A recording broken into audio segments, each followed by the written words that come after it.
গভীর রাত, চারদিকে নীরবতা নেমে এসেছে। মানুষ ঘুমে অচেতন, কিন্তু আল্লাহর এক বান্দি তখনও সেজদায় নিমগ্ন। রাসূলুল্লাহ সাল্লাল্লাহু আলাইহি ওয়াসাল্লামের আদরের কন্যা হযরত ফাতিমা রাদিয়াল্লাহু আনহা তাহাজ্জুদের নামাজ আদায়ের পর দীর্ঘক্ষণ হাত তুলে মুনাজাতে মশগুল ছিলেন। ঠিক সেই সময় দূর পাহাড়ের দিক থেকে একটি ভয়ঙ্কর গর্জন ধ্বনি ভেসে এলো। এটি ছিল সিংহের গর্জন, কিন্তু সেই রাতের আওয়াজ স্বাভাবিকের তুলনায় যেন বেশি তীব্র, বেশি রহস্যময় মনে হচ্ছিল। হযরত ফাতিমা রাদিয়াল্লাহু আনহা চোখ খুলে আকাশের দিকে তাকালেন। মনে এক অজানা আশঙ্কা জাগলো, হয়তো কোনো ঘটনা ঘটতে চলেছে। কারণ মদিনার কাছেই একটি পাহাড়ি জঙ্গল ছিল, যেখানে প্রায়ই হিংস্র প্রাণীর ভয় দেখা দিত। বিশেষ করে রাতের বেলায় সেদিকে যাওয়ার কথা কেউ কল্পনাও করত না। অন্যদিকে সেই জঙ্গলের অপর প্রান্তে একটি জীর্ণ কুঁয়ে ঘরে বাস করতেন একজন অসহায় বিধবা মহিলা। তার ছিল না কোনো পরিবার, না ছিল আশ্রয়, না ছিল খাবারের নিশ্চিত ব্যবস্থা। অনেক রাত তিনি উপোস করেই কাটাতেন। মদিনার অধিকাংশ মানুষ তার কষ্টের কথা জানত না।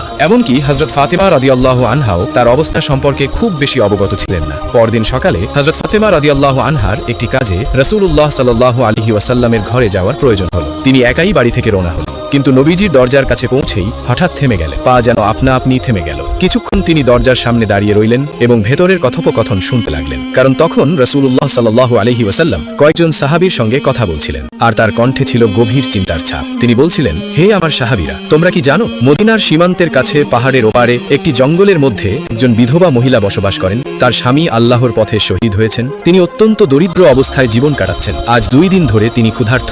অতএব আমাদের উচিত তার কাছে খাবার পৌঁছে দেওয়া, কারণ তাকে সাহায্য করা আমাদের ঈমানের অংশ।